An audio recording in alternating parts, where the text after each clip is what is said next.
My name is Bo Fuquay. My name is Roxy Linder. My name is Jenny Delgado. My name is Garrett Nipper. My name is Charlie Mulder, and the title of our performance is The Hometown Voices of Vietnam.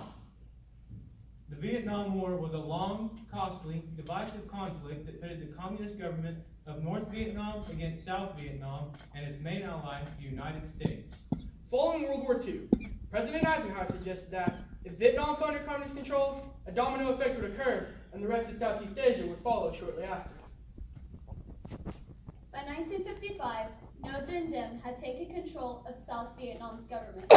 Despite being a strong anti-communist politician, he was still a ruthless leader who ordered the brutal torture and killing of 100,000 South Vietnamese citizens.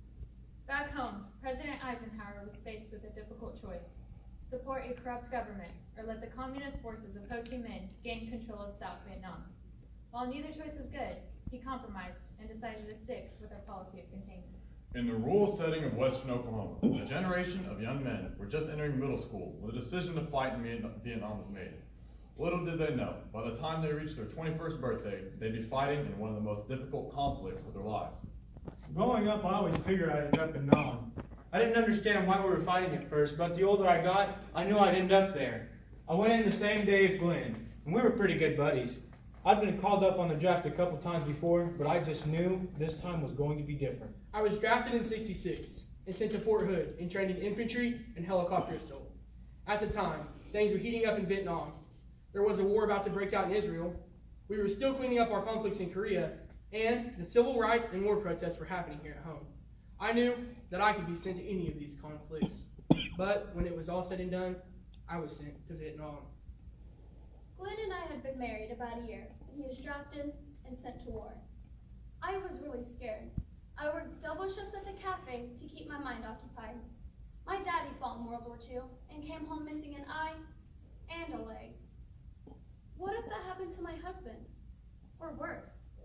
We arrived in country, and in Da Nang. And were sent south to Chu Lai. We're a part of C Company, 1st Battalion. 46th Infantry Regiment, 198th Infantry Brigade. We owed Uncle Sam 1 year of service. And we promised ourselves we would do everything we could to survive and go home. I was a 23-year-old college graduate when I volunteered to fight in Vietnam.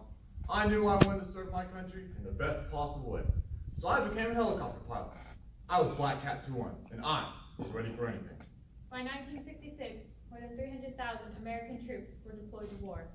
America's role had to change from that of advisors to active combat troops. By 1968, the line between friend and foe was beginning to blur. Communists from the north infiltrated the south and recruited a Viet Cong army. Some fought to unite their country under communist rule. Others were forced to fight out of fear. Regardless of the motive, the results were the same. American servicemen were dying in Vietnam. It was tricky fighting, you know? You never knew what to expect or who the enemy was. During the day, you could be buying a beer from Susie, and that night, she might try to slit your throat. I remember this barber we used. We were on search and destroy out in the boondocks, searching for ammunition, tunnels, and bunkers. Just general evidence of Viet Cong activity. We engaged the enemy at 10 or 11 o'clock that evening, and it got brutal fast. A lot of guys put up their ponchos like little tents next to their foxholes. Well, it was a moonlight night, and a dew had settled on the tents. They reflected like mirrors, and the gooks could see that, so they hit us with gas mortars. Then a flamethrower came out at us. Leonard and I carried M79 grenade launchers, and we fired and hit him just as he pulled the trigger the second time. When the fighting cleared, we went out to check the area, and it was creepy. There wasn't a body anywhere around, just fragments of a flamethrower and a bunch of hair oil bottles that had been shot up. In January 1968, I felt like a real battle was coming, maybe the largest ever. One of my helicopter pilots came in from recon with some startling information. Boss, something big must be coming. You'll believe what I just saw flying over Hue and Dong Ha. There are about 30 Viet Cong flags flying over villages. Really? Have you told command? Yes, sir, but they're not sure what to make of it. Well, it wasn't long before I got her answered. At 3 a.m., a rocket struck right in the middle of our compound, leaving me disoriented. We grabbed our M16s and started firing out of our bunkers. Incoming rounds were hitting everywhere around us, and for a moment, I wondered why there wasn't any fire coming from our M60 machine gun up at the command tower. About that time, a loud explosion, boom! And the tower was gone. Boss, we've been hit and hit hard. The machine gun fire was non-stop. There were so many rounds, I couldn't tell if it was incoming or outgoing.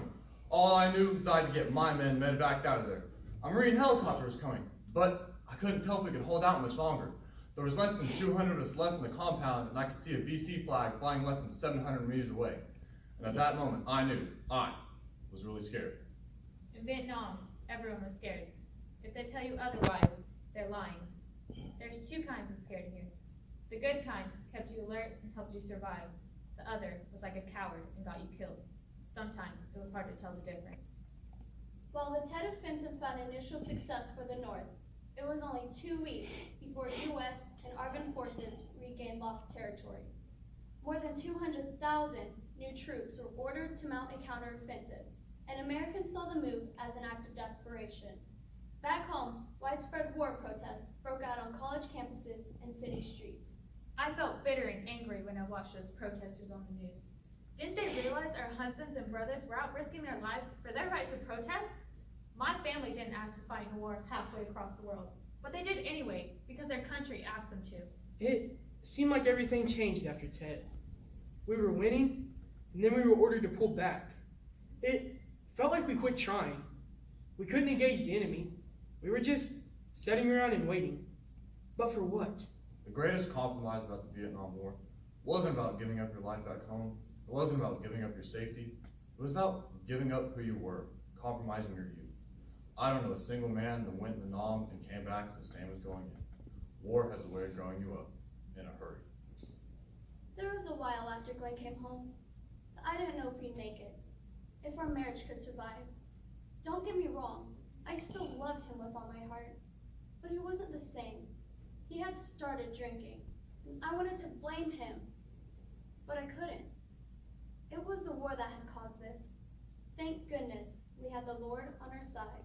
In January 1973, a compromise between the United States and North Vietnam was made, formally ending the conflict between both countries.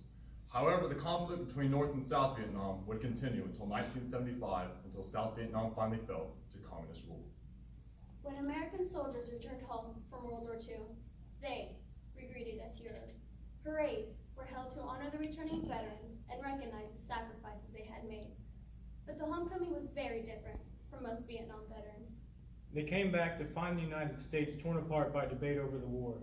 There were no parades or welcome home rallies. Instead, most Vietnam veterans returned to a society that didn't seem to care about them, or that viewed them with disgust and anger. For gallantry in action against an armed hostile force in the Republic of Vietnam? At least that's what the letter said that came in the box with my Silver Star, Purple Heart, and Army Commendation Medal. But at that time, I wasn't worried about medals, honors, or a formal ceremony. I was just glad that I was home and alive. For most veterans in Vietnam, the impact of the war never ended. Chemical poisoning like Agent Orange, physical injuries received in battle, dependency on drugs and alcohol, and emotional trauma labeled PTSD are all ongoing conflicts they're forced to deal with every day. I knew I wasn't the same when I came back to Vietnam, but I didn't want to think about it. Then one day, my wife and I went to the theaters to see a film called Full Metal Jacket. It was a Marine story about Wade. Well, I guess I got sucked into the movie. I mean, I was there with him, reliving the moment. Then at the end of the show, the soldier was about to pick up a doll, and I just lost it. I screamed out at the top of my lungs, "Don't pick it up!" I know it sounds crazy, but that was the day I started to heal, and the real me started to come back. 2.7 million Americans served in the Vietnam War. 58,200 were killed, including 3 from a small rural community in western Oklahoma. They are not faceless names on a wall of granite. They are our friends and our families. They are unrecognized heroes whose stories will no longer go untold. We will be their voice. We are the hometown voices of Vietnam. Thank you. Are there any questions?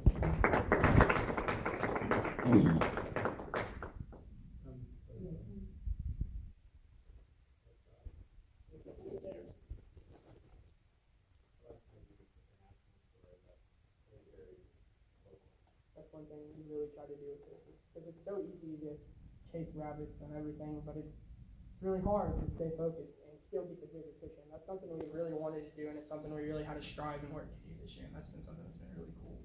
And I'm guessing that you all. Yes.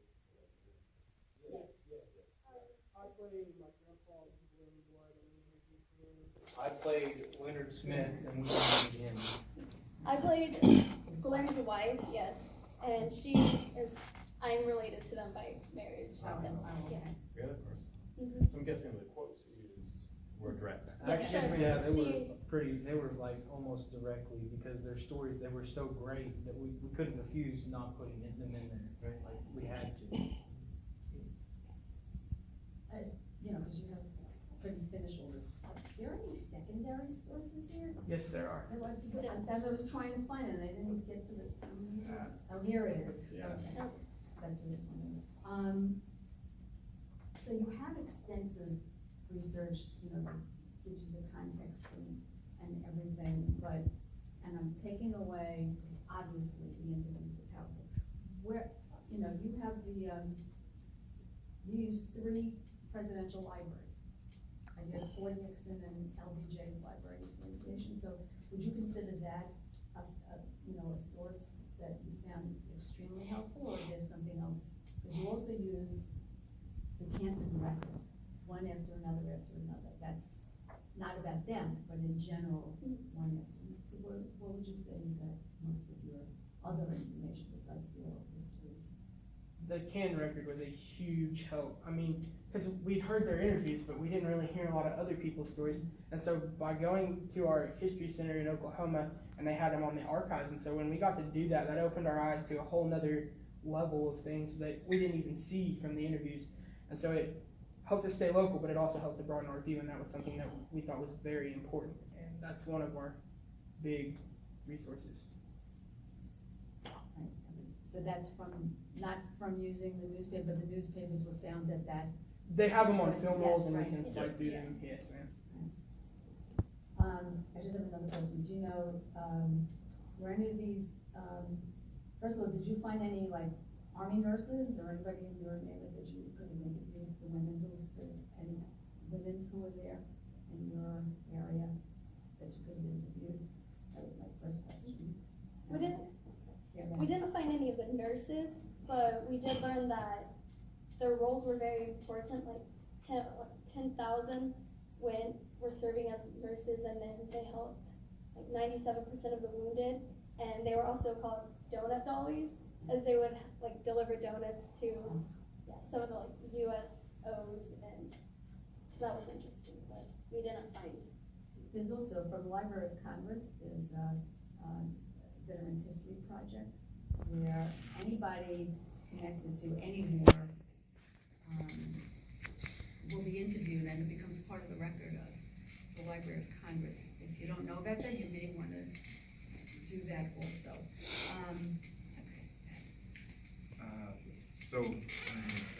Y'all touched upon some of the earlier questions I had. I do have 2 more. One, just in doing all of this research and seeing the personal touch that it had, how has doing this research informed or changed your perspective on the Vietnam War? Well, I think doing more of this research kind of opened our eyes, because to me, I feel like the Vietnam War was a very understudied topic, and I feel the more we learn about it and the more stuff we do like this about it, it gives the veterans more recognition. Since they didn't have any when they came home, I feel like this is just a good thing for us and the veterans as well. And something else we've noticed is talking to the veterans, they seem to get better every time they talk about it. They'll come in and they'll be very robotic, they have it all planned out in their head. And then the more that we talk to them, because my grandfather, he was he wasn't robotic, but he had it planned out, you could kind of tell. And now, as we're walking around DC, he's telling us more stories that are more emotional and stuff, and so that's... So all these men served before 1970s. Did you read about or speak to anybody who served while the peace process, that compromise, was going on, while all these people were being killed during the peace process, which creates a whole other attitude, because they were back already. Did you speak to anybody in the 70s when Kissinger and Rodney was emphasizing the table? I don't believe we did. You might because find a different perspective. what we were really trying to get people to notice is what soldiers really had to go through, because that was by far the darkest period of time during the Vietnam War. So we really wanted people to see how soldiers were treated there, and how what happened to them while they were there in Vietnam, because it was horrible. That many soldiers all would tell you it was hell. And but yeah, it was people.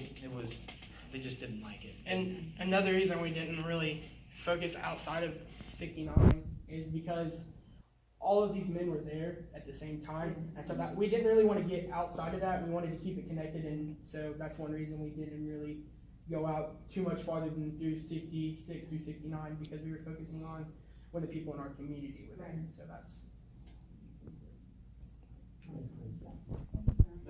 Thank you. Thank you. And we're giving